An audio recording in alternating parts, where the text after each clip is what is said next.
Hi, and welcome back to the English Talk community.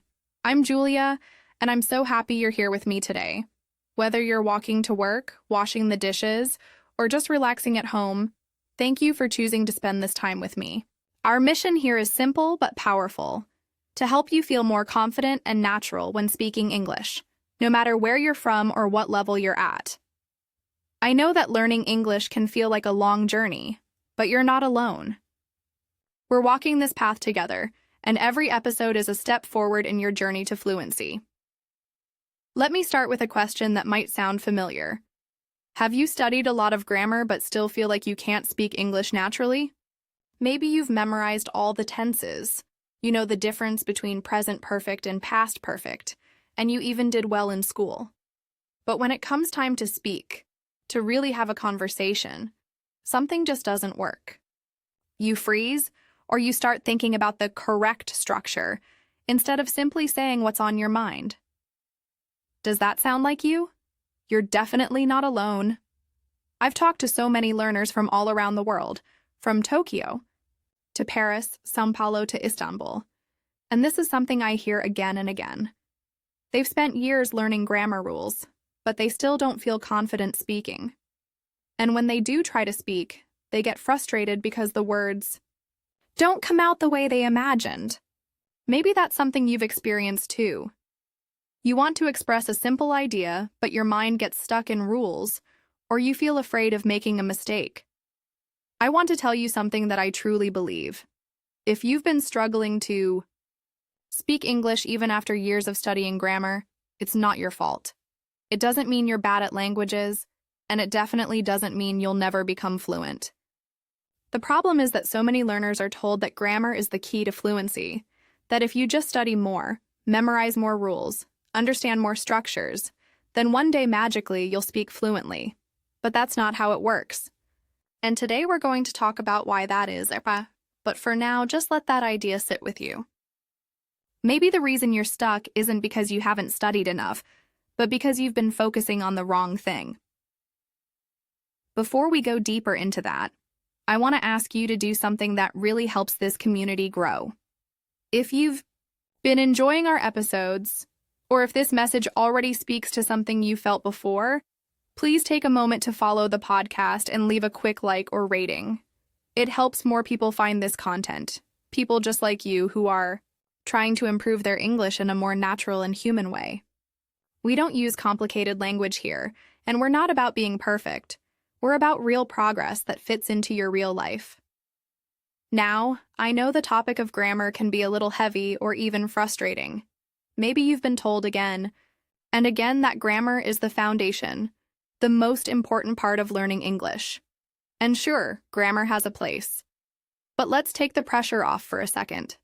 Take a deep breath with me. This isn't a test. You're not being graded here. This is your time to connect, reflect, and grow. So let's relax and just talk, like two friends having a conversation. You're here because you care about improving your English, and that already puts you in a strong position. You're doing great, even if it doesn't always feel like it. I want to bring you back to a moment I had a few months ago. I was speaking with a listener from Seoul named Min. She had been studying English for over 10 years, had passed several English exams, and even had a grammar workbook she used daily. But when she tried to speak to tourists at her job in a hotel, she found herself hesitating, second-guessing every sentence. When she told me about her experience, I asked her, "What would happen if you didn't think about the grammar and just said what came naturally?" She laughed and said, "Then I might make mistakes." And I replied, "Yes, but would people still understand you?" That was the moment it clicked for her. Communication is more important than perfection. Min's story isn't unique. I hear similar stories from people in cities like Berlin, Cairo, Jakarta, and Los Angeles. They all feel the same pressure to speak correctly, to avoid mistakes, to be perfect. But here's the truth. Perfection doesn't lead to fluency. Confidence does. Practice does. Exposure does. You become fluent not by remembering every grammar rule, but by using the language in real situations, by making mistakes and learning from them, by speaking even when you feel nervous. And that's why we're here. This podcast is a space for real practice, honest stories, and practical advice. We're not here to judge your grammar. We're here to help you feel more comfortable using the English you already know and to grow from there. My goal is to give you tools you can use today. Not complicated theories, but simple ways to express yourself and feel good doing it. As you listen today, I want you to think about your own English journey.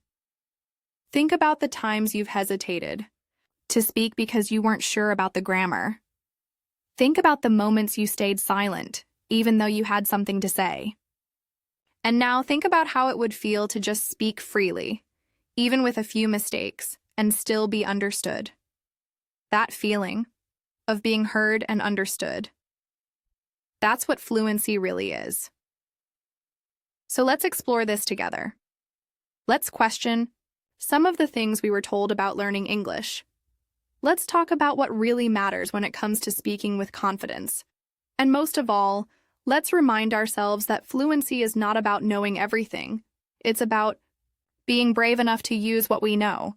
You're not starting from zero. You've already come a long way. And this is just another step forward. Today, I want to start with a surprising truth that might go against everything you've been told about learning English. Are you ready? Here it is. Studying more grammar might actually be taking you further, away from real fluency. I know that sounds almost shocking, right? It's the opposite of what many traditional teachers and courses tell you. You've probably heard it your whole life, that grammar is the foundation, that the more grammar you learn, the better your English will become. But what if that's not the full picture? What if all that focus on grammar is actually building a wall between you and the natural conversations you really want to have? Stay with me, because today we're going to break that down. I want to show you why this belief that grammar leads to fluency might be holding you back instead of pushing you forward. And more importantly, I want to show you what to focus on instead. I promise you, by the end of this episode, you'll not only understand why too much grammar can be a problem, but you'll also feel lighter, more motivated, and ready to speak, with more freedom than before. Think about this. Have you ever tried to speak English and found yourself stuck in your head, thinking about which tense to use? Maybe you were at a cafe talking to a tourist in your city, or maybe you were on a video call with an international team at work. The words were there in your mind, but they didn't come out because you weren't sure if it was present perfect or past simple, or if the verb needed an ing or not. You hesitated, you stopped, and the moment passed. That happens to so many people, and here's the sad part. They think the solution is to go back and study more grammar. They believe, if I just study a little more, I'll feel ready to speak. But the truth is, that moment of hesitation doesn't come from a lack of grammar knowledge. It comes from fear. Fear of being wrong, of being judged, of making a mistake. And the more grammar you study without practicing how to use it in real conversations, the more that fear grows. Let me tell you about Jose. He lives in Madrid and has been studying English since he was a teenager. He's read grammar books cover to cover. He even has an app that sends him daily grammar quizzes. But every time he tries to speak, especially with native speakers, he freezes. He told me, "I know so much theory, but I can't say a simple sentence without thinking too much." That's when I asked him, "Do you think fluency means speaking with perfect grammar?" He said yes, and that's when everything became clear. Jose was measuring his success by the wrong standard. Fluency isn't about perfect grammar. It's about flow, about connection, about expressing your thoughts even if it's not perfect. That's the promise of today's episode, to help you shift that perspective, because once you do, everything changes. You stop chasing perfection and start building confidence. You start using the English you already know instead of waiting until you know more. And that's when fluency really starts to grow. Now, maybe you're thinking, but Julia, grammar is important, right? And yes, of course, it has its place. I'm not saying you should throw it all away. But what I am saying is that grammar should support your fluency, not block it. The problem comes when grammar becomes the center of everything, when it makes you afraid to speak because you're scared of getting it wrong. And I've seen this happen again and again. A woman named Aisha from Kuala Lumpur once told me something that stayed in my mind for a long time. She said, "Grammar makes me feel small." She had spent years in English classes that focused only on grammar tests and correcting mistakes. Every time she spoke, she imagined red marks and corrections in her head, so instead of feeling excited about practicing English, she felt judged, even when she was alone. That's what overemphasis on grammar can do. It can make you feel like your voice is not good enough unless it's perfect. But that's not true. Your voice matters now, just as it is. I want you to imagine this. A young man named Luca from Milan, who learned English mostly by watching TV shows. He didn't study much grammar. He didn't do formal classes, but he loved stories. He watched everything in English, comedies, dramas, documentaries. At first, he didn't understand much. But over time, he started to pick up phrases, understand jokes, and even dream in English.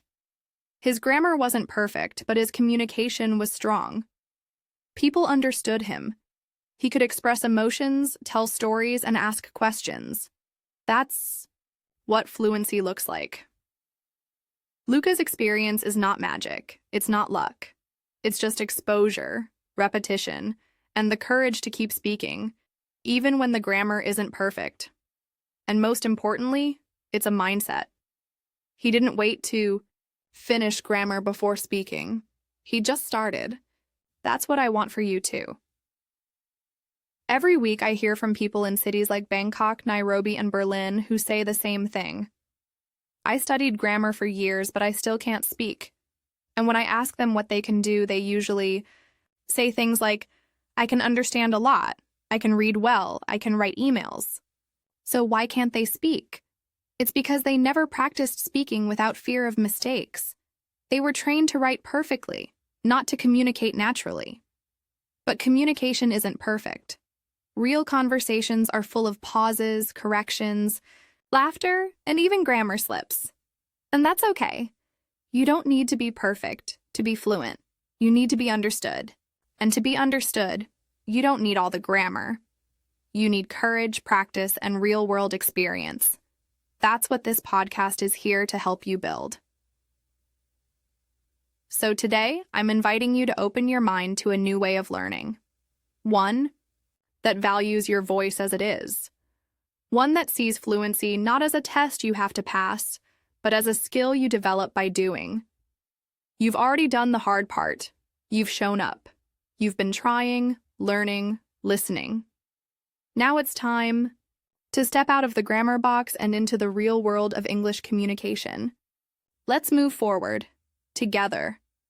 If what I've shared so far has made you stop and think, if something in you is starting to question the old way of learning English, then I want to take a second and ask you for something important. Not just for me, but for our entire community.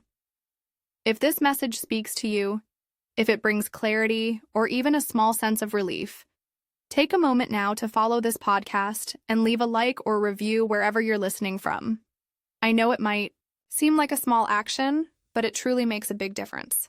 It helps this message reach more people just like you, all over the world, who've been silently struggling, believing they weren't good enough, thinking they needed one more grammar rule before they could finally speak. We're here to change that together. This podcast is more than just a series of episodes. It's a growing global community of learners from every corner of the world, from New York to Lagos, from Paris to Seoul, from Buenos Aires to Bangkok.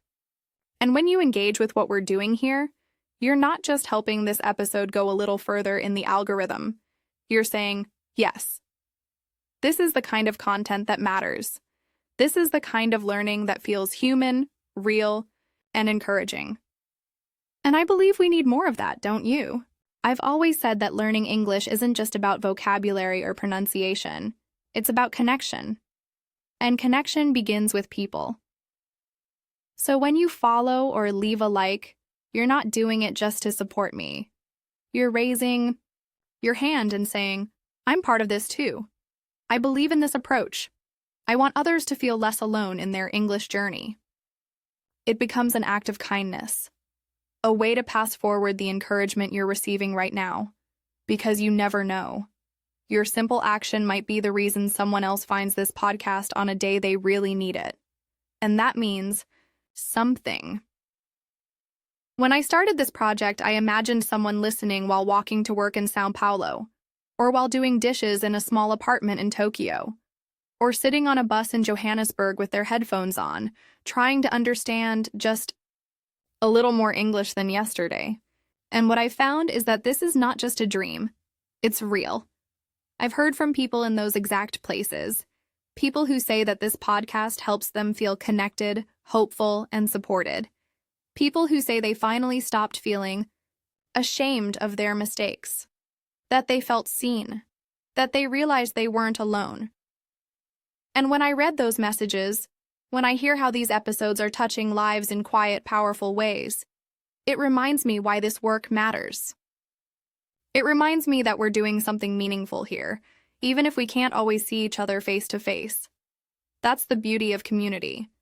We're building something together. One episode, one story, one lesson at a time. So, if what we're building here matters to you, even a little, please take that moment now. Follow the podcast if you haven't already. Leave a like, a review, or even share it with a friend you care about. Maybe someone from your English class, or a coworker who's trying to learn, or even a relative in another country. Let them know they don't have to do this alone. That there's a place where learning English feels more human, more compassionate, and more focused on real progress than on fear of mistakes.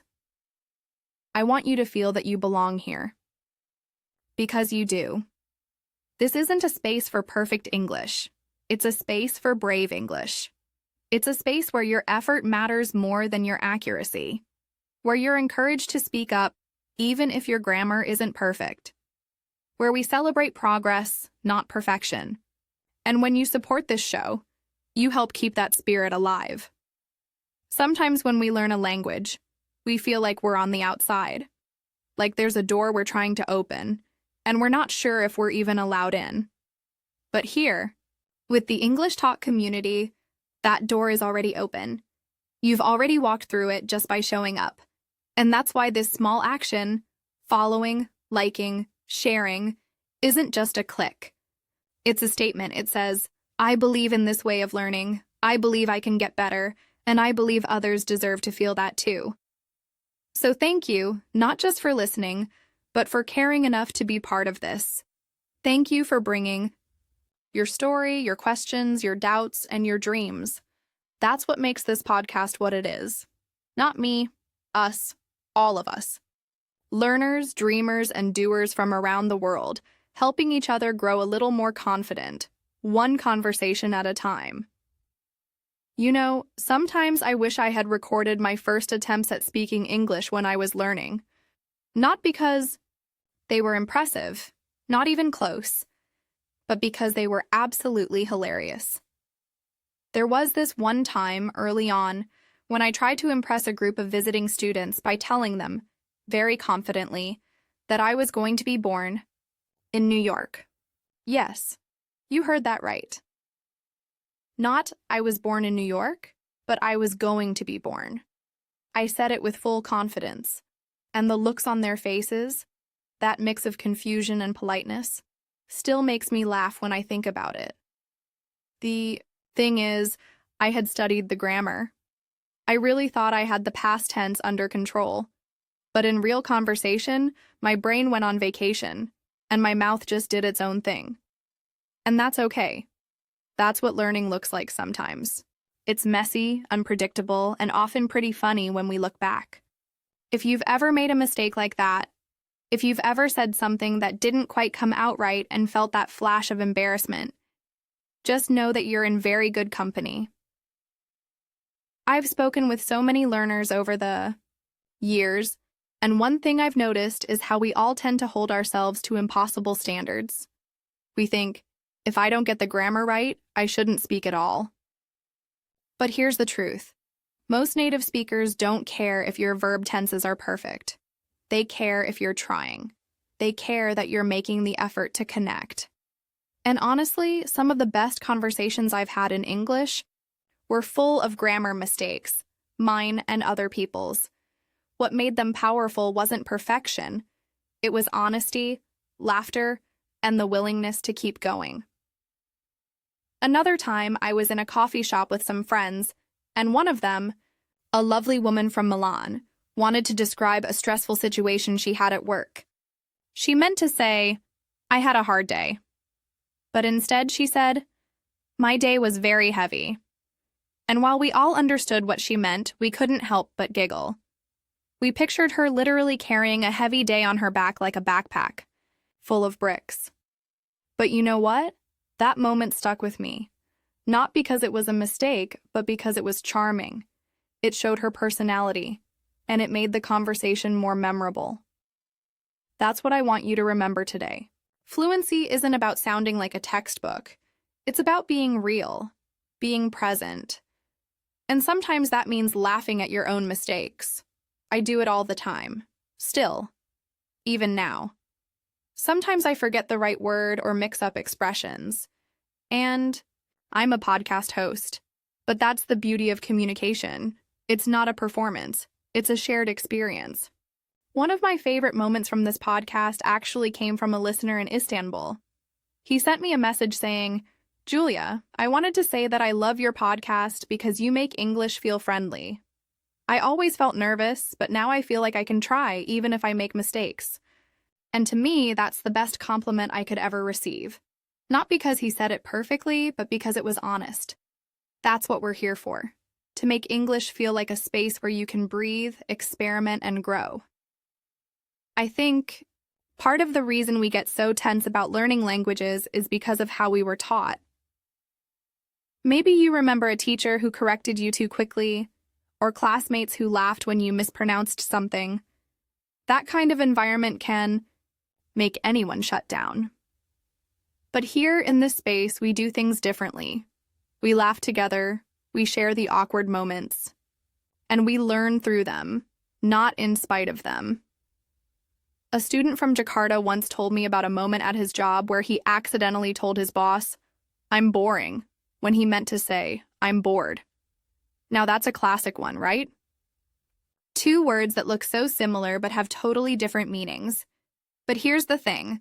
Instead of panicking, he laughed. He said his boss laughed too. They both got a little smile out of it. And then the conversation moved on.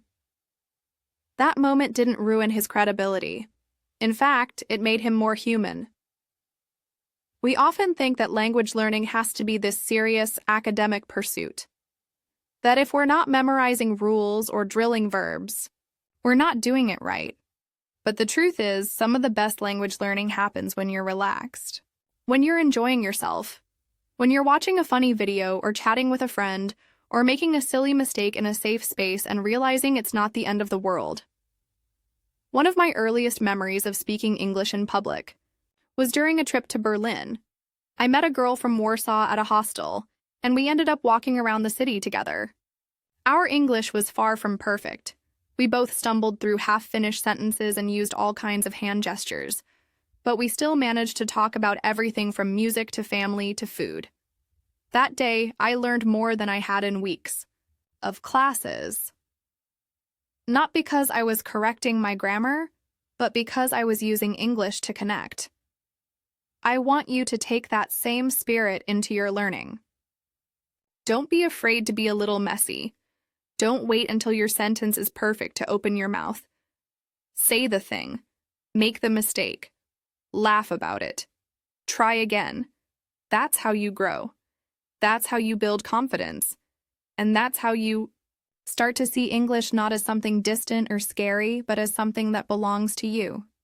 So if you've ever had a moment where you accidentally told someone you love their foot instead of love their food, or asked someone, "Where is your face?" instead of, "Where are you from?" Congratulations. You're a real language learner. You're doing the work. And you're collecting the kinds of stories that will one day make someone else smile. Let's make space for more of those stories. Let's give ourselves permission to sound silly sometimes. Because the more we allow ourselves to be imperfect, the more we actually grow. And not just in English, but in confidence, in communication, and in courage. This isn't about performing. It's about showing up. And if you're here, listening, laughing, learning, you're already doing it right. I want to tell you about Marco, a listener of this podcast from Rome, Italy. When he first reached out to me, his message was full of frustration. He had been studying English for almost 10 years, and not casually. I mean, really studying. He had shelves of grammar books, notebooks filled with exercises, and could explain the difference between the present perfect and the past perfect better than most native speakers. But when it came time to speak, especially in real conversations, everything froze. His mind would go blank, his sentences would fall apart, and he would feel embarrassed, even though he knew the grammar rules inside and out. Marco worked in an international company where English was used regularly in meetings and emails. At first, he thought that if he just studied harder, if he memorized more rules and drilled more verb charts, eventually the confidence would come. But it didn't. Every time he had to speak in a meeting, he would second-guess every word, worry about tenses, stress over articles and prepositions, and as a result, his contributions were short, hesitant, and far from what he was actually capable of saying. We started talking more deeply about his experience, and I asked him something simple. "What do you want to be able to do in English?" And he said, "I want to speak naturally. I want to be part of the conversation at work. I want to feel like myself when I speak." That moment changed everything, because we both realized that the way he had been learning, with a grammar-first mindset, wasn't aligned with his real goal. He didn't need to become a grammar expert. He needed to become a communicator. So, we shifted the focus. Instead of practicing abstract rules, we started working with short practical expressions. Things like, "I see your point," or "that makes sense," or "what's the next step?" Phrases that come up all the time in meetings and conversations. Marco began practicing them out loud, not as isolated words, but in context. He would imagine real situations and repeat these phrases again and again until they felt comfortable in his mouth. One technique that helped him a lot was shadowing. He would listen to short dialogues from business podcasts or videos and repeat everything out loud, trying to match the rhythm and tone of the speakers. At first, he felt silly doing it. He told me, "Julia, I sound like I'm talking to myself." And I said, "That's exactly what you're doing, and it's working." Because within a few weeks, his mouth started to catch up with his brain. The phrases started coming out more naturally. He wasn't translating in his head anymore. He was responding. The first real test came during a Monday morning meeting. Marco had an idea he wanted to share, but normally he would write it down and wait for someone else to bring it up. That day, he decided to try something new. He opened his mouth and used one of the expressions we had practiced. "I think we might be missing an opportunity here." Then he paused, and to his surprise, the team looked at him, nodded, and invited him to say more. He told me later, "It was like I unlocked a door I had been pushing on for years." Over time, Marco started to enjoy meetings, not just survive them, but actually enjoy them. He began volunteering to present updates. He asked questions. He joked with colleagues from Paris and Mumbai. He didn't suddenly become perfect. There were still moments when he searched for words or said something a little awkward. But now, those moments didn't stop him. He had built enough fluency to keep going, to adapt, to express himself even when the grammar wasn't flawless. One of the most powerful things Marco told me was this. I realized that fluency isn't a grammar test. It's about being part of the conversation. And I can be part of the conversation even if my grammar isn't perfect. That insight is something I want all of you to remember. Because for so many learners, especially those who've studied for years, grammar can become a kind of invisible wall. You don't see it, but you feel it. It blocks you from speaking freely because you're afraid of making mistakes. But what if we stopped seeing grammar as the goal and started seeing it as a tool? A helpful tool, yes, but not the main thing. What if your goal became this? To communicate clearly, to connect with others, and to say what you mean even if it's not textbook perfect. That's exactly what Marco learned to do. And the change didn't just affect his English. It affected his confidence, his career, and even his relationships with coworkers. People started noticing that he had good ideas, that he was thoughtful and insightful. His manager complimented him on his growing presence in meetings, and most importantly, Marco started to enjoy using English. It wasn't a source of stress anymore. It became a way to grow, to explore, and to show more of who he really was. I still get updates from him from time to time. Recently, he told me about a meeting where he disagreed with a colleague's approach. Instead of staying quiet or writing a long email, he said, "I see where you're coming from, but I think we should consider another option." That sentence might seem simple, but for Marco, it represented years of progress. It was fluent, respectful, and most of all, real. And that's the heart of what I want you to take from his story. Fluency is not about mastering every rule. It's about participating. It's about being able to say what you think, to ask questions, to share ideas, even if your grammar isn't perfect every time. Marco's journey is a reminder that you don't have to be a grammar expert to be a fluent speaker. You just have to shift your focus from rules to real use, from perfection to connection. And when you do that, you open up a whole new way of experiencing English. I want to talk about something that might completely change the way you look at your English journey. It's the idea that grammar, while useful, does not guarantee fluency. I know this might sound surprising, especially if you've spent years focusing on grammar rules, memorizing verb tenses, or trying to perfect sentence structures. But here's the truth. Fluency isn't about following all the rules. It's about being able to express yourself clearly, naturally, and confidently, even if you make some mistakes along the way. Let's think of it this way. Imagine you're driving a car down a long road. Along that road, you see traffic signs. They tell you the speed limit, when to stop, when to yield, and how sharp the next curve will be. These signs help you drive safely and efficiently. Now think of grammar as those signs. They guide you. They're helpful. But they are not what makes the car move. The car moves because of the engine. And that engine in language learning is your ability to communicate. It's your message, your intention, your voice. If you have a perfect understanding of all the signs but you don't know how to drive, those signs won't help you move forward. In the same way, you can know every grammar rule, but still feel stuck when it's time to speak. I've seen this over and over again. Learners from places like Berlin, Istanbul, São Paulo, and Tokyo, all very smart people, who have spent years in English classrooms filling out grammar exercises, taking tests, getting top scores, and yet they tell me, I still can't speak fluently. And the reason is simple. They were taught to focus on the signs, not on the experience of driving.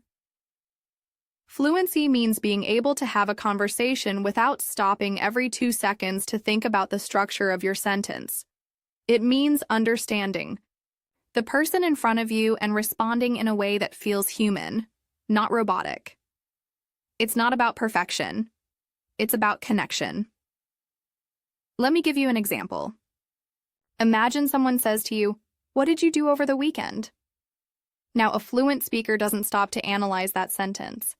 They don't pause to review the past tense rules or ask themselves if did is the auxiliary verb. They just answer. I went to the park with my friends, or I stayed home and watched a movie. The message is clear. It's real, and that's what matters.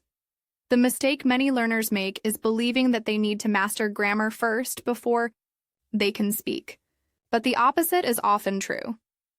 When you start speaking more, you start noticing which grammar rules matter most. You learn them in context, not from a book. You begin to understand how native speakers really talk, and you develop your own rhythm and flow. There's a learner I worked with named Aisha, originally from Nairobi. She once told me, "I thought I had to get it all right before I could open my mouth." But the more she waited to be perfect, the more her confidence dropped. So we flipped the approach. She began to focus on short conversations using simple language she already knew. We worked with phrases like, "I'm not sure yet," or "That sounds interesting," or "Let me think about that." Suddenly, she was communicating more and worrying less. Her fluency didn't come from learning more grammar, it came from using what she had. This idea of using what you already have is so important. You don't need advanced grammar to be fluent. What you need is the courage to speak with what you know, and the consistency to keep doing it. And over time, grammar will improve too. But it will come naturally, as a part of your experience, not as the main focus. Fluency is a habit, not a test. When I hear someone speak naturally, even with small grammar mistakes, I don't think, wow, their grammar is off. I think, they're communicating, they're doing it. And that's exactly what I want for you. I once met a young guy from Seoul, his name was Minho, who loved music and always listened to interviews in English with artists from different countries. He didn't study grammar much. In fact, he told me he skipped most of his school English classes. But he had something powerful. He listened a lot, repeated what he heard, and spoke every chance he got. His English wasn't grammatically perfect, but it was expressive, interesting, and confident. He could hold conversations with people from the US, the UK, even Australia without fear. Why? Because he wasn't trying to be perfect. He was trying to connect. There's another reason grammar can become a block instead of a bridge. When you focus too much on it, you create a kind of pressure in your mind. Every sentence becomes a challenge. You start questioning every word. Should I say, have gone or went? Is this article correct? What if I use the wrong preposition? And suddenly, your brain is so busy checking the rules that you forget what you actually wanted to say. You lose your message. You lose your voice. That's why I believe grammar is a tool, not a goal. You use it to help your communication, not to control it. Think about how children learn their first language. They don't start with grammar books. They start by listening, imitating, and playing with the language. They make mistakes all the time, but they keep talking. And because they keep talking, they keep improving. That same principle works for you too, no matter your age. I'm not saying grammar is bad. Of course not. It's part of the language. But I am saying that it's not the magic key to fluency. If it were, then every student who gets good grammar, grades would be fluent, and we know that's not the case. Fluency comes from interaction, from practice, from speaking, listening, and being okay with mistakes.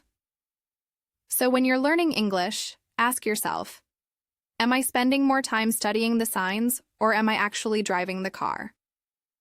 If your goal is to have real conversations, then you have to focus on real communication. That means using English in your everyday life, talking to friends, recording yourself, repeating phrases you hear in podcasts or shows, thinking in English when you're alone. That's the path to fluency. I know.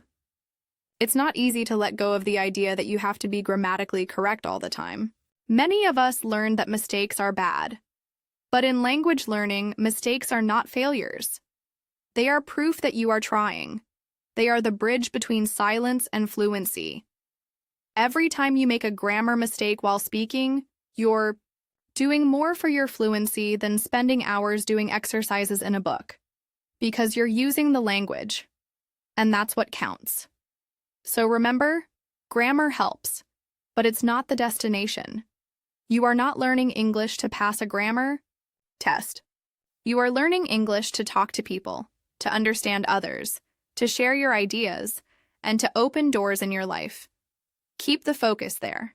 Keep moving forward, and don't let the grammar signs stop your car. Let's talk about something that can really shift the way you practice English, and maybe even give you a sense of relief. You don't need long, complicated sentences to sound fluent. In fact, the most powerful and effective way to speak in real conversations is by using short, complete sentences. I mean the kind of sentences that get straight to the point, that make your message clear, and that reflect how people really speak every day. Let me give you a few examples. I need help. Can we talk later? That's not what I meant. I'm not sure. These are short sentences, but they're complete. They have a subject, they have a verb, they express a full idea, and they're used all the time by native speakers in real life. You don't need to know what tense they're in or be able to label every part of the sentence. What matters is that they work. They get the job done. I've seen so many learners get stuck because they try to build the perfect sentence. They hesitate, pause, second-guess themselves, and by the time they start speaking, the moment is already gone. That's because they're trying to do too much. They think fluency means complexity. But the truth is, fluency starts with simplicity. When you're in a conversation, your goal is not to impress people with advanced grammar. Your goal is to make yourself understood. If someone says to you, "Do you want to join us for dinner?" You don't need to reply with a long, formal answer like, "Yes, I would very much appreciate the opportunity to accompany you to the meal you're planning to have." You can simply say, "Sure, I'd love to." Or even, "Yes, thanks." That's fluent communication. That's natural English. I remember talking to a learner named Daniel from Munich. He used to write beautiful, formal English, but when it came to speaking, he froze. He was always trying to make long, academic-style sentences in conversations, and it made him feel nervous and slow. So we changed the approach. I told him, "Let's forget about long sentences for a moment. Let's just focus on real-life phrases you can use every day. Things like, 'I agree,' 'let's go,' 'that's interesting,' or 'tell me more.'" We practiced those, and you know what? His confidence went up fast. He didn't feel stuck anymore, and people understood him perfectly. The truth is, when you speak in short, complete sentences, you give yourself space to breathe. You reduce the pressure. You start to flow. It becomes easier to continue the conversation because your brain isn't trying to build a long, perfect structure. It's focused on sharing meaning. And when you focus on meaning, your fluency grows naturally. You might think, "But Julia, isn't it too basic to speak like that?" And I'll tell you, not at all. Basic doesn't mean childish. It means effective. In real life, most people speak simply. We use short sentences to express ourselves quickly and clearly. Watch any conversation between friends, colleagues, or even in interviews. You'll hear short, direct, complete thoughts. It's not a classroom. It's communication. One thing I encourage you to do is practice creating your own list of useful, short phrases. Start with the ones you can imagine using in your daily life. "I'm ready." "I can't wait." "That's fine with me." "It doesn't matter." These are practical, natural, and they give you confidence because they're easy to remember and easy to use. Another learner, Priya from Mumbai, told me she used to feel overwhelmed trying to use advanced vocabulary. But when she started building conversations with short, complete phrases, she felt more in control. She even began using them in meetings, at work.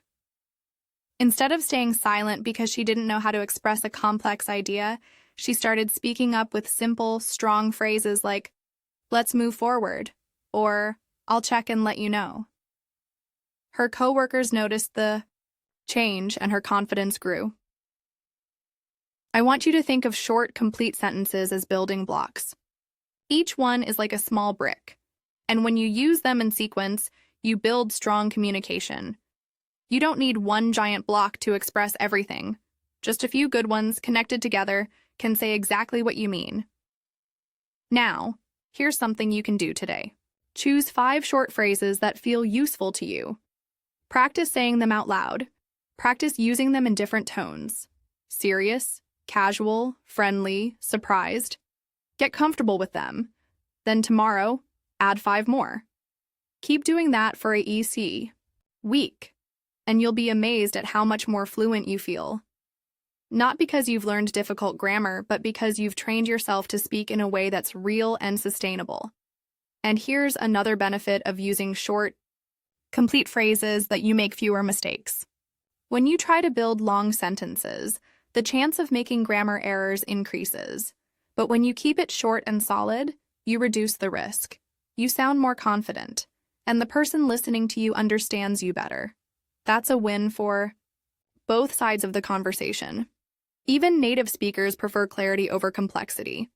Imagine being at an airport, and the announcement says, "The aeronautical operations are experiencing unanticipated interruptions." Confusing, right? But if they just say, "Flights are delayed," you understand immediately. That's the power of clear, short language. So let me ask you, what would happen if, instead of worrying about grammar or vocabulary, you focused on speaking short, complete sentences every day for a month? What would change in your fluency? What kind of confidence would you build? I believe you'd feel more relaxed. You'd speak more often. You'd enjoy the process. It's not about sounding perfect. It's about sounding human. It's about being present in the conversation and being able to respond naturally. That's what real fluency feels like. It's not something you reach only after years of study. It's something you start building now, with simple, complete sentences that help you communicate with clarity and confidence. So remember this: every time you say a clear, short sentence in English, you are speaking fluently. That's not something to wait for. That's something you can do right now. Speak it, use it, own it. That's how fluency begins. Let me tell you about someone I had the pleasure of working with not long ago. Her name is Aisha, and she's from Mumbai. When I first met Aisha, she was one of those learners who had clearly studied a lot. She knew a ton of grammar rules. She understood complex sentence structures, and she had a pretty impressive vocabulary. But there was one big issue. She almost never spoke. And when she did, you could see how uncomfortable she felt, like every word had to pass through 100 filters before it left her mouth. Aisha told me, "I feel like I need to speak perfectly, or it's better not to speak at all." That sentence hit me hard because I've heard it from so many people in different parts of the world. And maybe you felt this too. That fear of making a mistake, of being judged, of sounding wrong. Aisha wasn't afraid of English. She was afraid of what people would think if she didn't get it exactly right. That fear was holding her back, and it was frustrating because she clearly had everything she needed to speak well. She worked in an international company in Mumbai, where meetings and emails were mostly in English. But in casual conversations, during lunch, after meetings, and group chats, she would stay quiet. She told me she had missed so many opportunities to connect with her colleagues simply because she didn't feel confident enough to join the conversation. And the reason, again, wasn't lack of knowledge. It was the pressure to speak perfect English. One day I asked her a simple question: what if you stop trying to speak perfectly and just focus on making your message clear? At first, she looked unsure, like she wasn't convinced that was a good idea. So I gave her an exercise. I said, "Let's take one workday, and your only goal is to use short, complete phrases in English.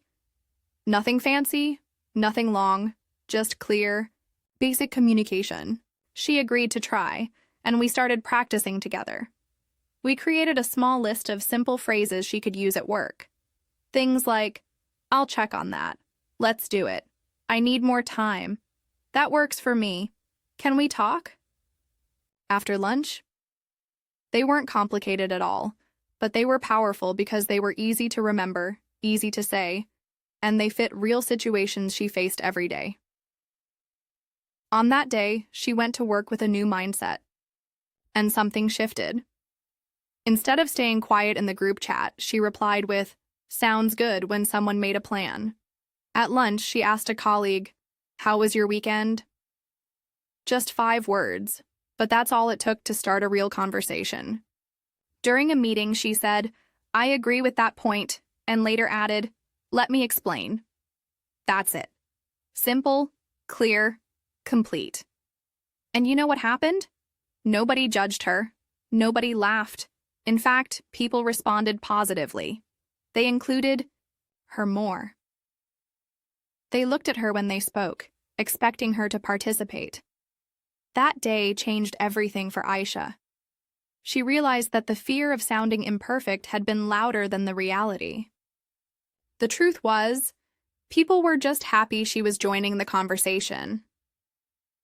She came back to me with a smile on her face and said, "It wasn't perfect, but I did it, and it felt really good." That was a big win, and from there, she kept going. She made a habit of using short phrases in English every day. She built her confidence step by step, not with grammar books, not with long writing exercises, but with real conversations. I remember one message she sent me a few weeks later. She said, "I'm not afraid anymore. I know I'll make mistakes, but I can talk. I can connect. And that feels amazing." And that's what I want you to take from Aisha's story. Perfection is not the goal. Connection is. And confidence comes from action, not from memorizing more rules. Aisha still studies English. She still improves her vocabulary. But the biggest change wasn't in her grammar knowledge. It was in her mindset. She let go of the idea that she had to be perfect, and she gave herself permission to be a learner, to be real, to be present, in conversations even when she wasn't 100% sure. And because of that, she now speaks more, connects more, and feels more confident in herself. One of the most powerful moments she shared with me was when she helped a new colleague from Jakarta, who was struggling with English too. Aisha told her, "Don't worry about being perfect. Just say what you need to say. We'll understand you." That's how far she had come, from silence to support, from fear to leadership. She became someone who could lift others up. And that started with short, simple phrases and the courage to speak without perfection. So I want you to think about your own experience. Have you ever stopped yourself from speaking because you were afraid of making a mistake? Have you ever felt like your English wasn't good enough to join a conversation? If you have, I want you to remember Aisha. I want you to remember that communication doesn't require perfection. It requires courage. It requires practice. And it starts with small steps. One simple phrase at a time. You don't have to wait until you speak like a native speaker. You don't have to know every rule, you just have to speak. Even if it's just one sentence, even if it's just 3 words, speak them, use them, own them. That's how fluency is built. Not by being flawless, but by being willing to try. And if Aisha, who once stayed quiet in her own workplace out of fear, can now speak up, help others, and feel proud of her English, then you can do it too. It's not about being perfect. It's about showing up with the language you have today and using it to connect, to express, to be understood. That's the kind of fluency that truly matters. I want to take a moment to talk about something that I know a lot of you feel deep down, even if you don't always say it out loud. It's this pressure to be perfect when speaking English. That constant voice in your head saying, "Don't say that, it might be wrong." Or, "What if they don't understand me?" Or even, "Maybe I should just stay quiet." I've met so many learners around the world who carry this weight on their shoulders. This belief that unless they speak flawless English, they shouldn't speak at all. And that belief, honestly, is one of the biggest things holding people back from true progress. Let me ask you something. Where did we get this idea that speaking a language means speaking it perfectly? I mean, think about the people around you who speak your native language. Do they always speak in perfect sentences? Do they never make mistakes? Of course not.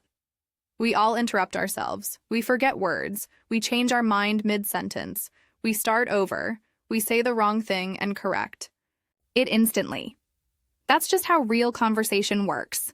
It's messy, it's natural, it's human, and it's exactly the same in English. Even native speakers make mistakes all the time. I do it too. Sometimes we mix up words, sometimes we misuse a phrase, sometimes we forget grammar rules in the middle of a conversation. And guess what? No one stops the conversation to say, "Oh, that wasn't perfect grammar." Because the goal of speaking is not to impress someone with your perfect sentence. The goal is to be understood. That's it. Communication, not perfection. I want you to really let that sink in. Being understood is the win. Not sounding like a textbook. Not speaking like someone from a scripted drama series. Real English. The kind that helps you get things done, build relationships, ask for help, share your opinion. That kind of English doesn't require perfection. It requires confidence, practice, and the willingness to keep going even when you make mistakes. But I get it. Perfection is a tempting goal. It makes us feel safe. If I could just speak perfectly, I wouldn't be judged, right? If I could use every verb tense correctly, then I'd feel more confident, right? But here's the thing.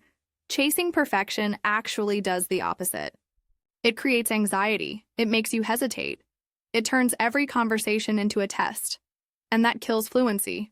Fluency needs flow. And perfection blocks that flow. When I was in university, I had a professor who used to say, "Perfection is the enemy of progress." At the time, I thought it was just a clever quote.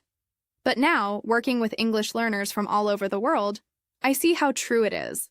I see how many amazing, intelligent people hold themselves back because they're trying so hard to be perfect. And the truth is, perfection in language is an illusion. There's no final destination where you speak perfectly all the time. Even native speakers adapt, change, and learn new expressions every day. Instead of perfection, I want you to focus on progress. Focus on communication. If someone asks you, "How was your weekend?" and you say, "It was very fun. I go to the park," guess what? You communicated. They know what you meant. That's success. And sure, maybe the grammar isn't perfect, but the meaning is clear. You made a connection.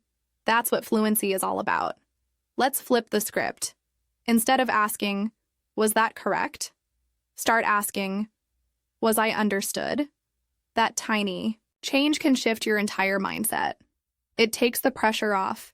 It allows you to be more open, more relaxed, more real.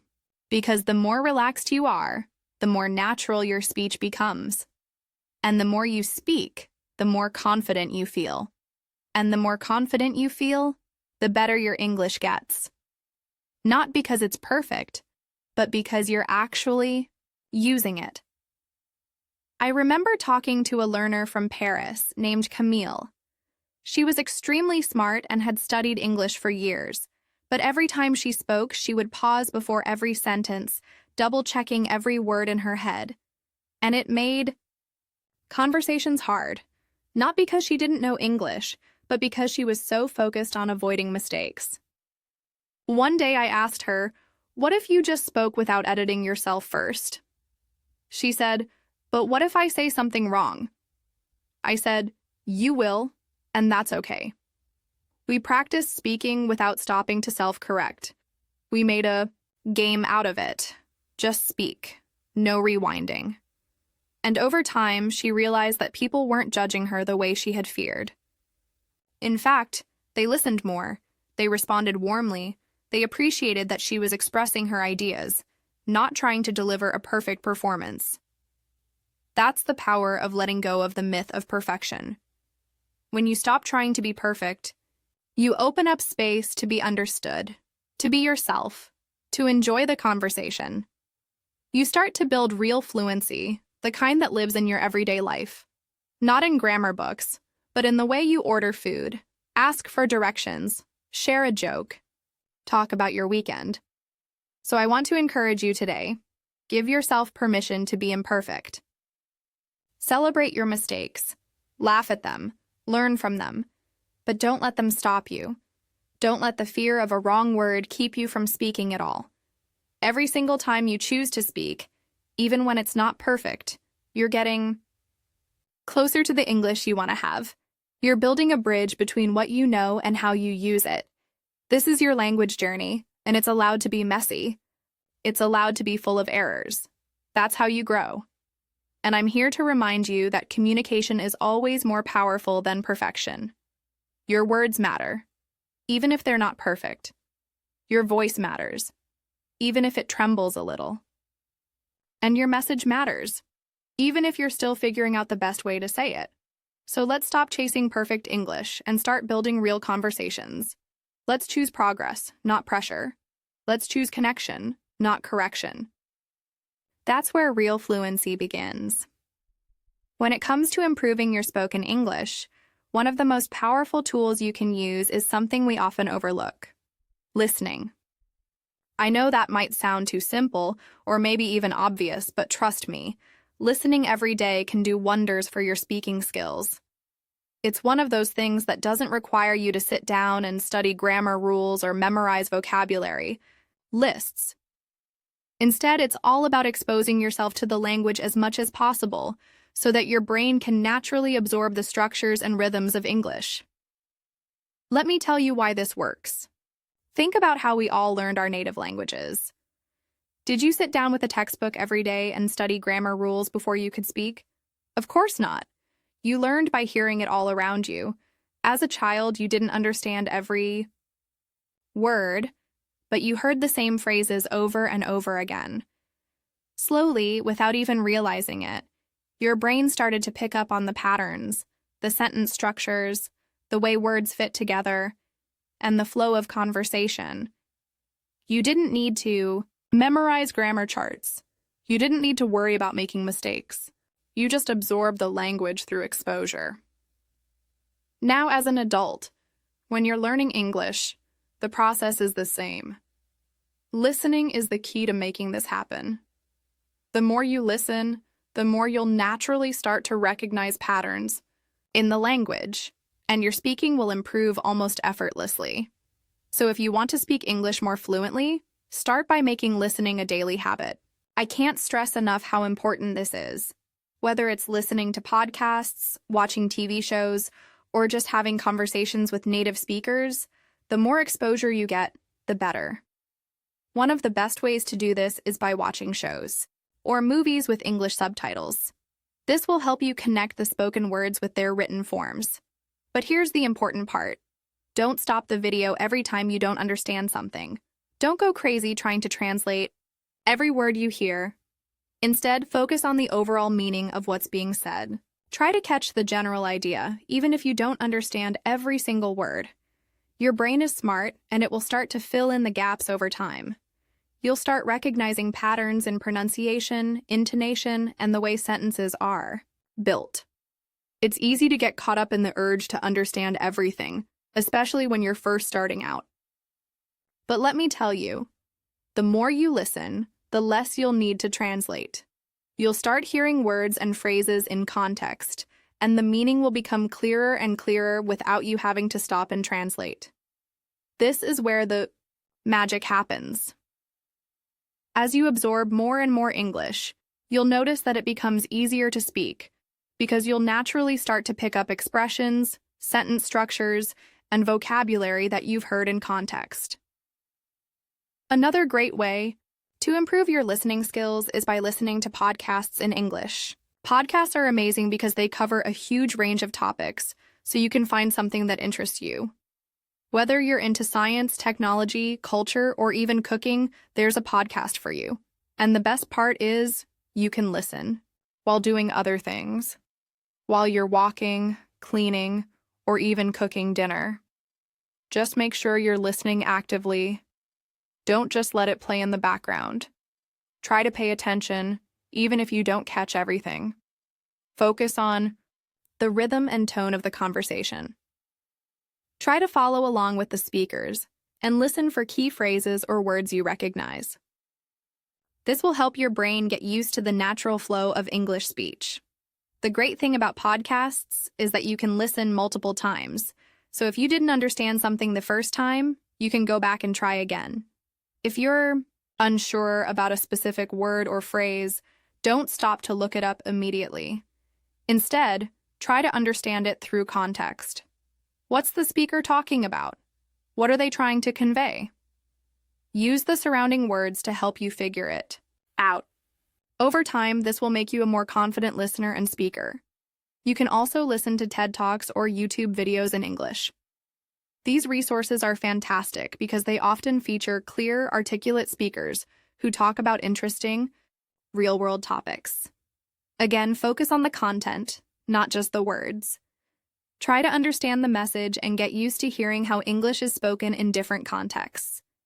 Pay attention to how speakers use expressions, emphasize certain words, and connect their ideas.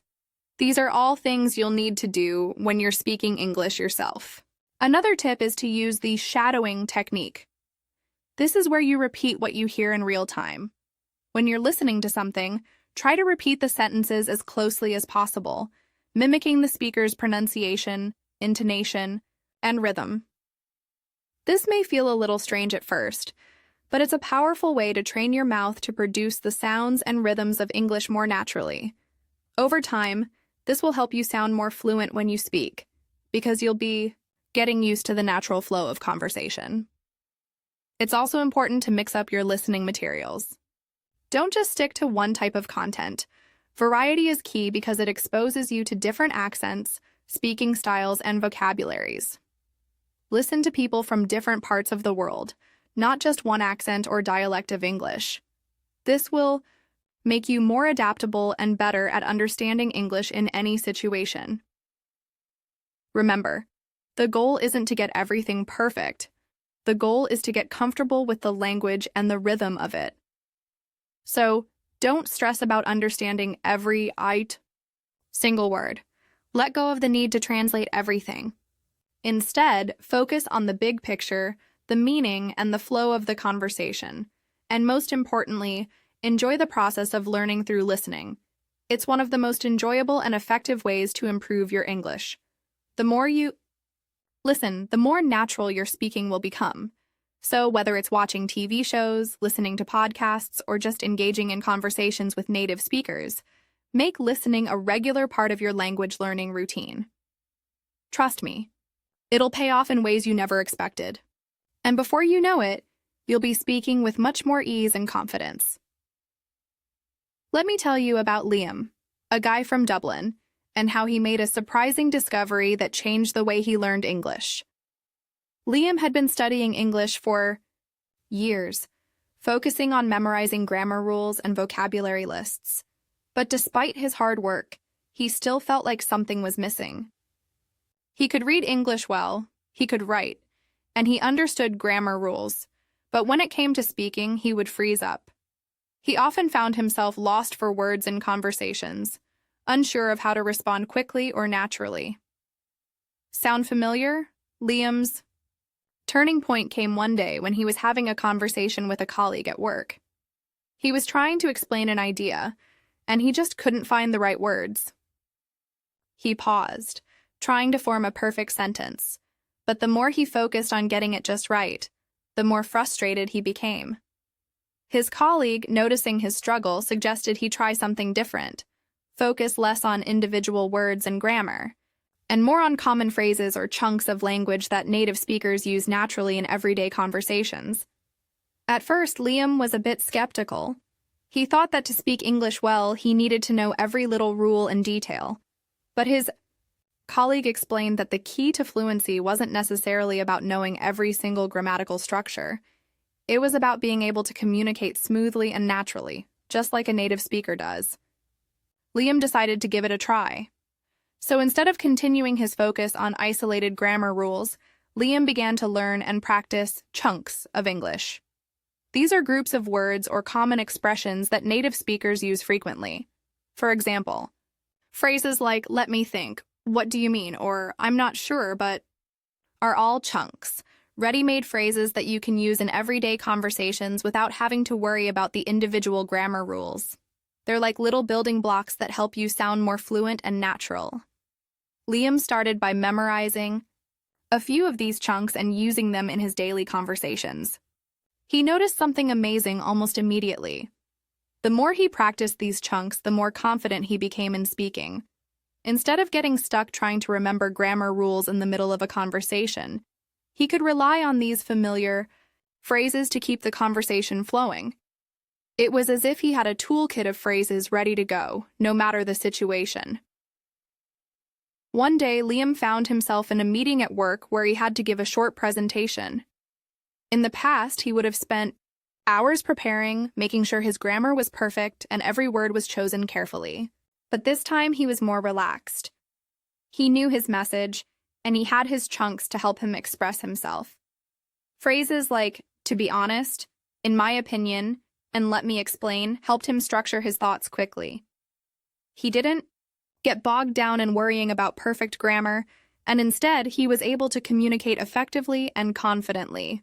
His colleagues noticed how smooth his delivery was, and he received positive feedback on how clear and organized his presentation was. The real breakthrough for Liam came when he started noticing that he was using these chunks not just in work situations, but in everyday conversations as well. Whether he was talking to a friend at a cafe, asking for directions in the street, or chatting with a neighbor, he had a set of natural phrases he could rely on. This made him feel much more comfortable and fluent in English. What was even more remarkable was that, over time, Liam didn't just memorize phrases. He started to internalize the rhythm and flow of the language. He began to understand how the chunks fit together in different situations, and he could easily adapt them to new conversations. It wasn't about memorizing rules anymore. It was about understanding how language works in real-life situations. Liam's confidence grew, and with that, his speaking improved dramatically. He became more comfortable in meetings, social gatherings, and even casual conversations. The pressure to speak perfectly disappeared, and he found that by simply using the language chunks he had learned, he could express himself clearly and naturally without overthinking. Now, Liam is no longer worried about grammar rules or memorizing vocabulary lists. He understands that fluency isn't about knowing every little detail. It's about being able to communicate effectively. The chunks he learned are now second nature to him, and they've allowed him to speak with confidence, whether he's at work or out with friends. The lesson here is simple. Fluency comes from using language naturally, not from memorizing endless grammar rules. By focusing on learning chunks of language, you can take a huge step toward speaking more confidently and effectively. You don't need to know every single grammar rule to speak English fluently. You just need to learn the common phrases and expressions that native speakers use every day. These chunks will help you sound more natural, more fluid, and more confident in your conversations.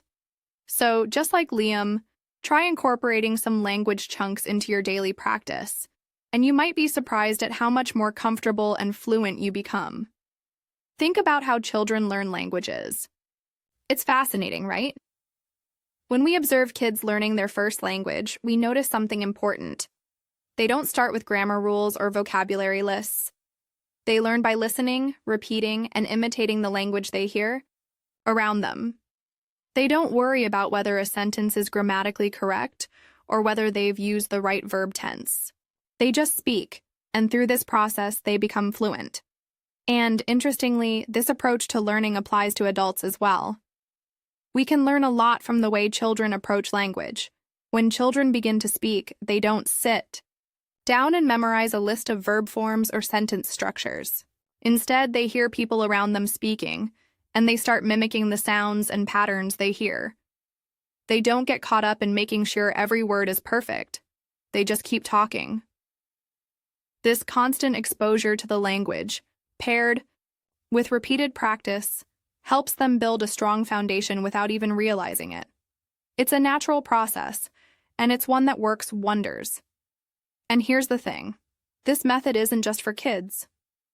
We, as adults, can benefit from this natural approach to learning as well. Take a moment to think about your own language learning experience. When you were first exposed to English, what did you focus on? Most likely you started by listening to the language. Maybe it was music, movies, or conversations around you. You probably didn't understand every word at first, but you started picking up patterns. You heard certain phrases over and over, and gradually you began to recognize the meaning behind them. This is similar to how children learn. They aren't initially concerned with grammar. They're focused on understanding and communicating. And that's exactly how you should approach learning English too. You see, one of the key factors in language learning is exposure. The more you expose yourself to the language, the more familiar it becomes. This is why I always recommend listening to English daily, even if you don't understand every single word. Just like a child, you're training your brain to pick up on the patterns and sounds of the language. The more you listen, the easier it will become to recognize words and phrases when you hear them again. And over time, your brain will naturally start to connect the dots. This idea of listening and repeating is incredibly powerful. Think about how children learn to use basic phrases like, "I want juice," or "give me that." They don't need to know the formal rules of sentence structure. They simply hear others say these phrases and they imitate. If you want to improve your English speaking skills, you can adopt the same method. Listen to native speakers, repeat what they say, and gradually incorporate those phrases into your own conversations. For adults, though, there's often a roadblock. We tend to overthink things, and we focus too much on getting things perfect. We stress over grammar, pronunciation, and whether we're making mistakes. But here's the thing. Kids don't worry about mistakes. They just speak and learn through trial and error. And that's something you can do as well. Don't be afraid to speak. Don't be afraid to make mistakes. Making mistakes is part of the learning process, and every mistake is an opportunity to improve. One of the best ways to mirror the way children learn is to use repetition. When kids hear a word or phrase enough times, they start to understand its meaning, and eventually they begin to use it themselves. This repetition is what helps them master the language over time. In the same way, if you regularly listen to English content, repeat words and phrases, and practice speaking, you'll gradually start to feel more comfortable using the language. You'll also notice that, just like a child, your ability to understand and produce the language will improve naturally. Another aspect of how children learn that adults can benefit from is the importance of context. Kids don't need explicit grammar rules to understand language. They learn through context. They understand what words mean based on how they are used in different situations.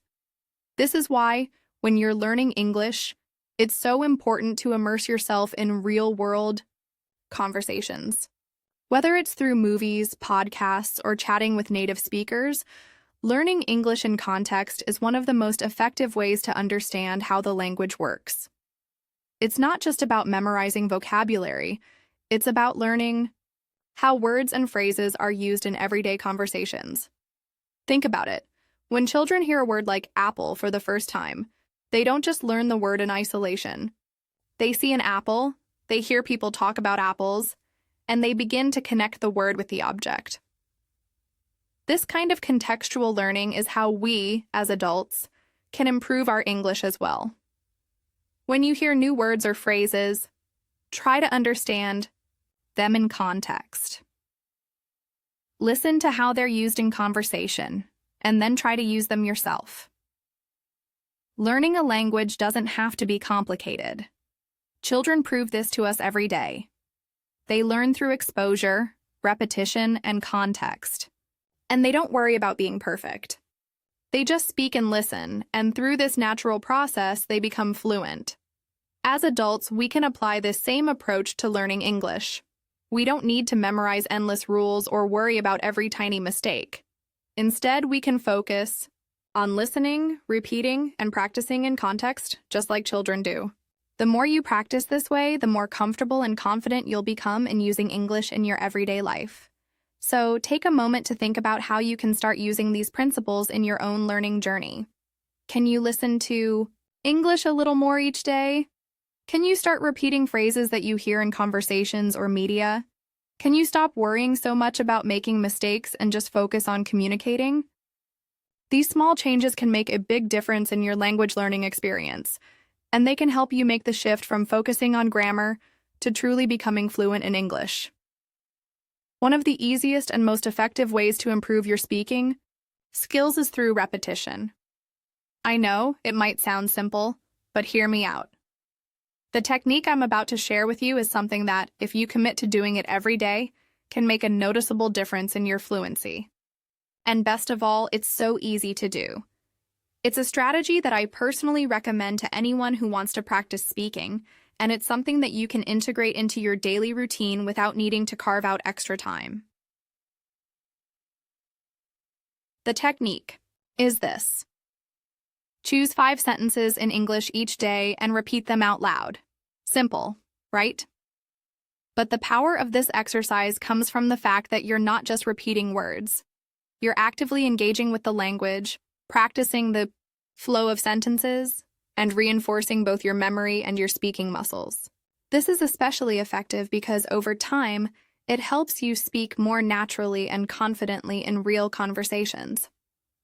Let me break it down a little further. When we speak, we don't just think about the words we're saying. Our bodies are also involved in the process. Speaking in English, like any other physical activity, requires muscle memory. And by repeating sentences out loud, you're training the muscles in your mouth, tongue, and lips to form those words more easily and fluently. The more you practice, the less effort it will take for your body to produce those sounds. Your brain will start to recognize those sentences as automatic responses, which makes it much easier to use them in conversations when you need them. Now, you might be wondering, why 5 sentences?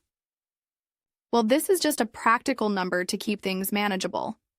5 sentences are enough to cover a variety of situations, and you can easily add more as you become more comfortable with this technique. You might start by choosing simple phrases, like, "How are you today?" or "Can I help you with that?" These are phrases you would likely use in everyday situations, and by repeating them, you'll have them ready when you need them. But here's the trick. Don't just say these sentences quietly in your head. Say them out loud. This is so important. The reason is that when you speak out loud, you're not just practicing the words, you're practicing the entire act of speaking. You're reinforcing the sound of your voice, your rhythm, and the natural flow of the language. So, find a quiet spot where you can speak without interruptions and just let the sentences roll off your tongue. At first, it might feel a bit strange, especially if you're not used to speaking out loud to yourself. But trust me, the more you do it, the more natural it will become. The beauty of this exercise is that it's highly flexible. You can choose sentences based on the kind of situations you want to practice. For example, if you're preparing for a job interview in English, you might choose sentences like, "Can you tell me more about the role?" or "I have experience working with teams." If you're getting ready to travel, you might select phrases like, "Where is the nearest bus stop?" or "How much does this cost?" You get to decide what kinds of situations you want to prepare for, and by choosing sentences that are relevant to your life, you'll be able to use them more easily when the time comes. Another key benefit of this practice is that it helps you build confidence. The more you repeat sentences out loud, the more you'll start to feel comfortable speaking in English, even in public or social settings. You'll begin to trust yourself more and stop second-guessing, whether you're using the right word or structure. The sentences you practice regularly will become second nature to you, and they'll flow more naturally during conversations. Let me share a quick example of how this method helped one of my students, Maria, from Sao Paulo. She was struggling with speaking confidently in meetings because she always worried about making mistakes. Every time she spoke, she felt like she was stumbling over her words, and that made her anxious. So, we worked together to pick 5 sentences each day that she would practice out loud. These were simple sentences like, "I think we should try a different approach," and "let me explain my idea." At first, it felt awkward for her to say them out loud, especially in front of a mirror, but after a week of consistent practice, something started to click. She became more confident with those sentences, and soon, they came out without hesitation during her meetings. The best part was that she felt less self-conscious about her mistakes because she knew she was speaking naturally, and that made all the difference. This kind of practice also helps with fluency in a way that studying grammar or vocabulary alone can't. When we focus too much on grammar rules or memorizing vocabulary lists, we sometimes forget to actually speak. Fluency comes when we get comfortable with the natural flow of a conversation, and this kind of practice, repeating phrases out loud, helps you get into that rhythm. You stop overthinking every word and just start speaking. And that's when real communication happens. I also want to mention that this exercise is not about speaking perfectly. It's not about getting every single word right or speaking with perfect accentuation.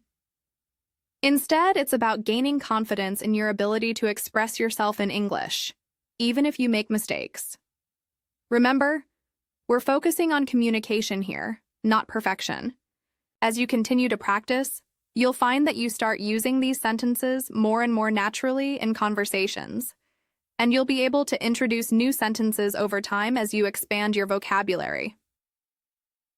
If you're wondering how to keep track of your progress, I recommend writing down the sentences you choose for each day.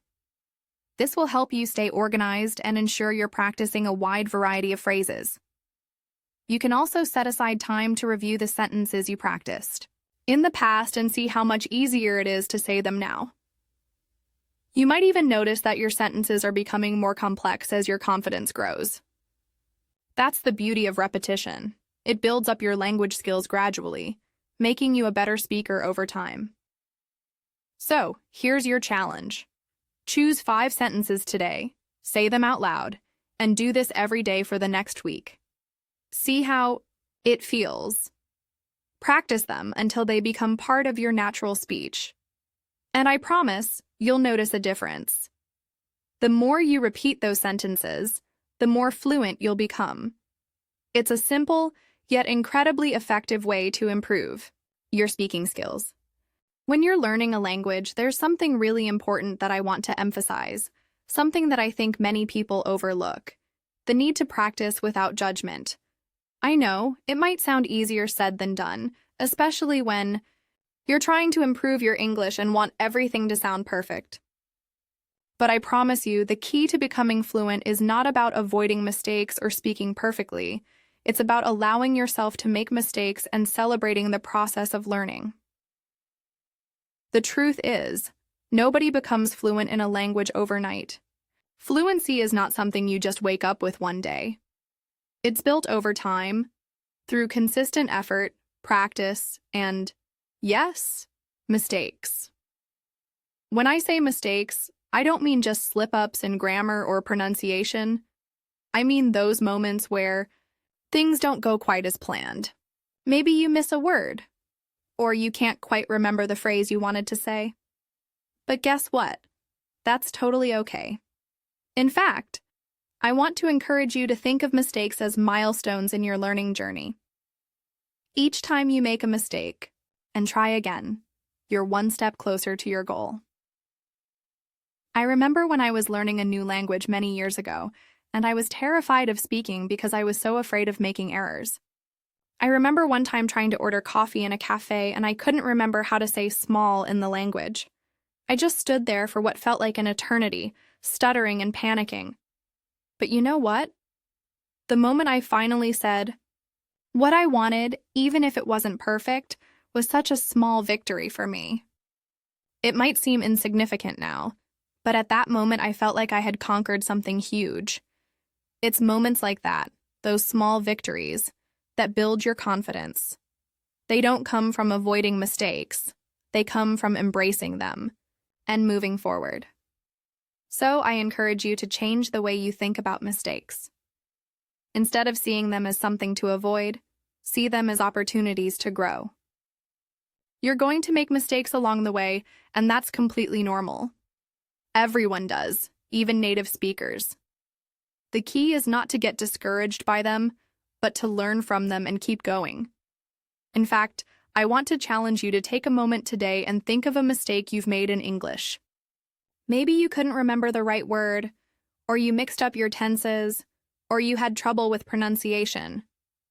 Now, instead of feeling frustrated by it, try to think about what you learned from that moment. Maybe you discovered a new word, or phrase you hadn't known before, or you noticed a mistake you can correct next time. Every mistake is a lesson, and every lesson brings you closer to fluency. Another thing I want to emphasize is that learning a language is a process that takes time. It's not something that happens in a few days, weeks, or even months. It's a journey that stretches out over time, with lots of ups and downs. There will be times when you feel like you're making great progress, and there will be times when you feel like you're not moving forward at all. And that's completely normal. Just remember, it's not about being perfect. It's about making progress, no matter how small.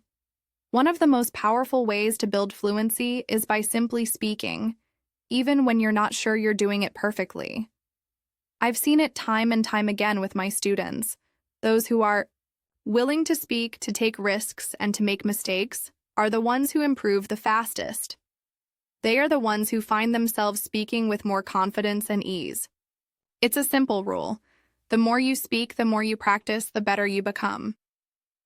So, I want to give you permission to practice without worrying about judgment. Practice doesn't have to be perfect, and that's okay. It's normal to make mistakes, and they don't define your ability to speak English. You are allowed to mess up, laugh at yourself, and try again. The process of learning a language is about repetition and getting comfortable with making those mistakes. Take it from me. I've had my share of language mistakes, and I still do. But each mistake is part of the journey, and I wouldn't trade those experiences for anything. I encourage you to do the same. The more you embrace the learning process, the more you'll improve. Another way to approach this is to celebrate every victory, no matter how small. Can you order food in English without getting nervous? That's a win. Can you introduce yourself confidently in English? That's another win. Every step you take, even if it feels small, is worth celebrating. These little victories add up, and before you know it, you'll be looking back at how far you've come. Learning a language is also about building a new way of thinking and communicating. This takes time, practice, and patience.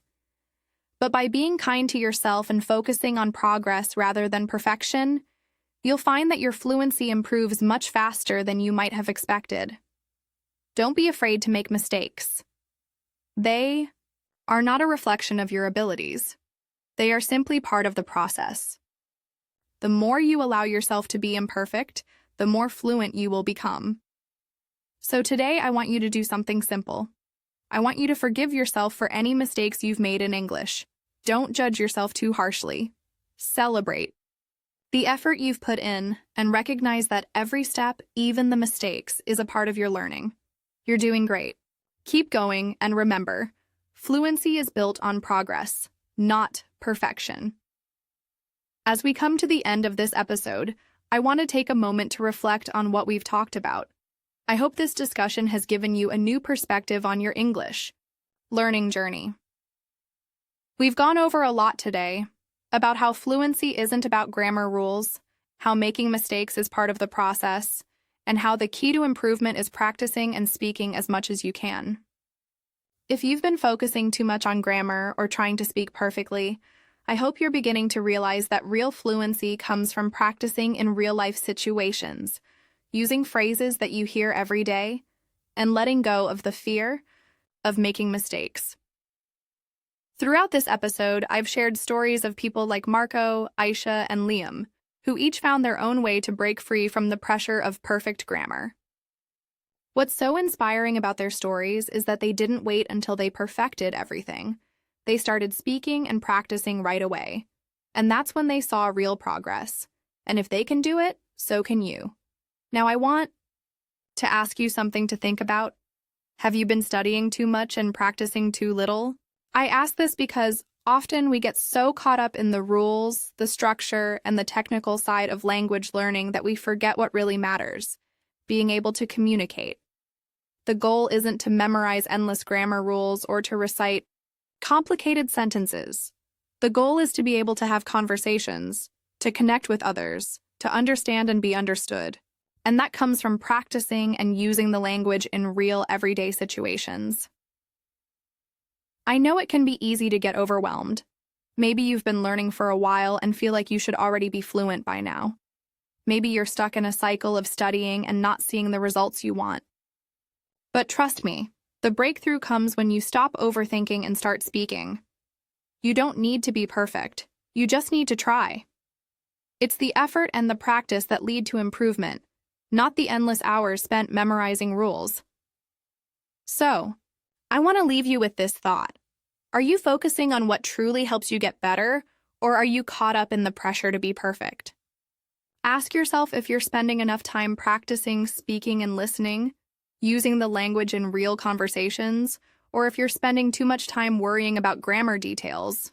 And remember, it's okay to make mistakes. In fact, it's necessary.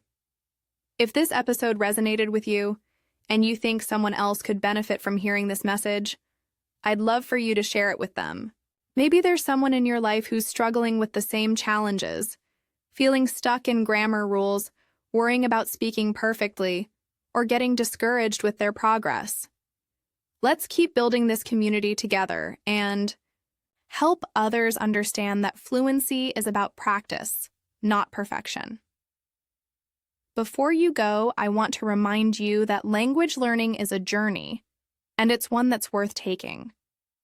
Embrace the process, let go of the pressure, and focus on progress, not perfection.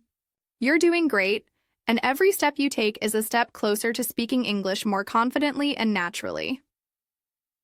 Thank you for tuning in to this episode, and if you've enjoyed it, don't forget to join us for the next one. Keep practicing, keep speaking, and most importantly, keep believing in your ability to improve. We're all in this together, and with every step, you're moving forward.